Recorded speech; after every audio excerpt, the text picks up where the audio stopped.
என்றும் நான் செல்ல மாட்டேன். அன்பான என் சொந்த பந்தங்களே, Dear friends in Jesus Christ, உங்களை மீண்டும் சந்திப்பதற்கு மிக்க மகிழ்ச்சி அடைகிறேன். I am very happy to see you again. நீங்கள் யாவரும் சந்தோஷமாக இருப்பீங்கன்னு நான் நம்புறேன். I believe that you all are very happy now.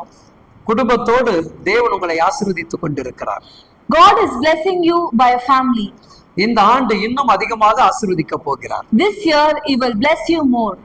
எவ்விதமான ஒரு ஆசீர்வாதம் வரப்போகிறது? What kind of blessings you are going to receive is, நீங்கள் எதிர்பாராத மகிமைக்குரிய ஆசீர்வாதத்தை கர்த்தர் கட்டளையிட போகிறார். you are going to receive blessings that is unexpected from the Lord. நாம் தேவனை தேடுவதற்கு நோக்கம் என்ன? The purpose of seeking the Lord is, நம் வீட்டுக்குள் பொருளாதாரத்தில் ஒரு மாற்றம் வர வேண்டும். there is going to be a greater blessings in your economy. உங்களுடைய வாழ்வு உயர வேண்டும் என்று சாமி விரும்புகிறார். Your life should be exalted. Our Lord Jesus is wishing that. இதுவரைக்கும் ரொம்ப கடுமையாக நீ உழைத்திருந்திருக்கலாம். So far you have worked so hard, ஆனால் எதையும் உன்னால் அனுபவிக்க முடியாதபடி தடைகள் இருக்கலாம். but you cannot enjoy all that blessings.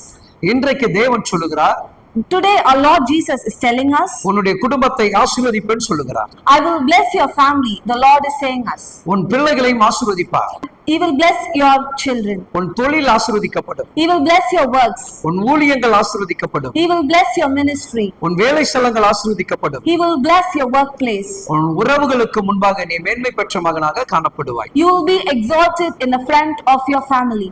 வேதம் சொல்லுகிறது, Bible says, நீதிமொழிகள் 3:10 சொல்லுகிறது, Proverbs chapter 3 verse 10 says, அப்பொழுது உன் களஞ்சியங்கள் பூர்ணமாக நிரப்பப்படும், உன் ஆலயங்கள் திராட்சரசங்கள் புரண்டோடும்.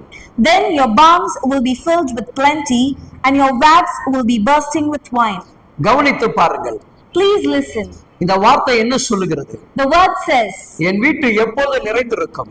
our house will be always filled. ஒருவேளை Sometimes கடந்த ஆண்டு மிகுந்த போராட்டத்தை சந்தித்திருக்கலாம்.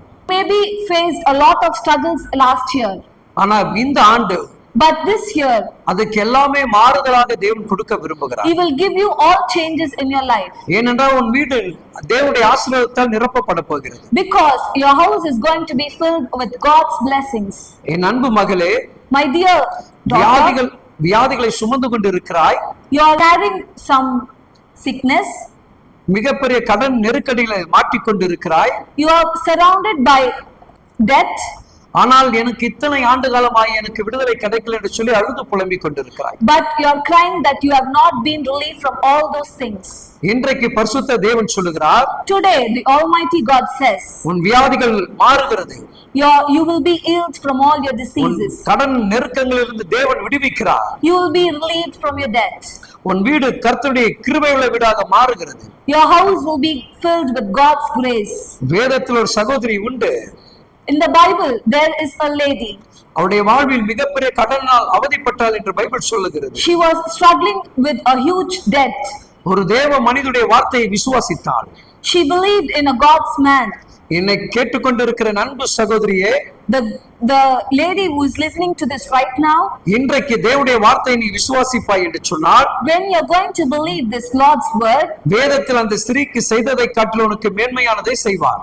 our Lord will do exceedingly and abundantly that for the lady He has done.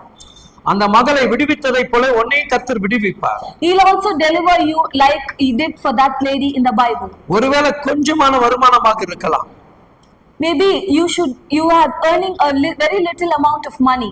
ஒருவேளை இந்த கடனை அடைக்க முடியாத அளவுக்கு உங்கள்கிட்ட வருமானம் குறைந்திருக்கலாம். Maybe you are suffering to settle the debt which you have right now. என் அன்பான தேவ பிள்ளையே, My dear beloved daughter, வேதத்தில் அந்த மகள்கிட்ட கொஞ்சம் தான் இருந்தது. in the Bible we can see that she has very little, ஆனா தேவனுடைய வார்த்தை அதை நிறைவாக்கி கொடுத்தது. but the Lord's word fulfilled her debt. இன்றைக்கு உன் கை கொஞ்சமாக இருக்கலாம். Maybe you have little amount, அதை தேவன் நிறைவாக்கி கொடுக்க விரும்புகிறார். but Lord will restore double to you. நீ பெற்றுக்கொள்வாயாக.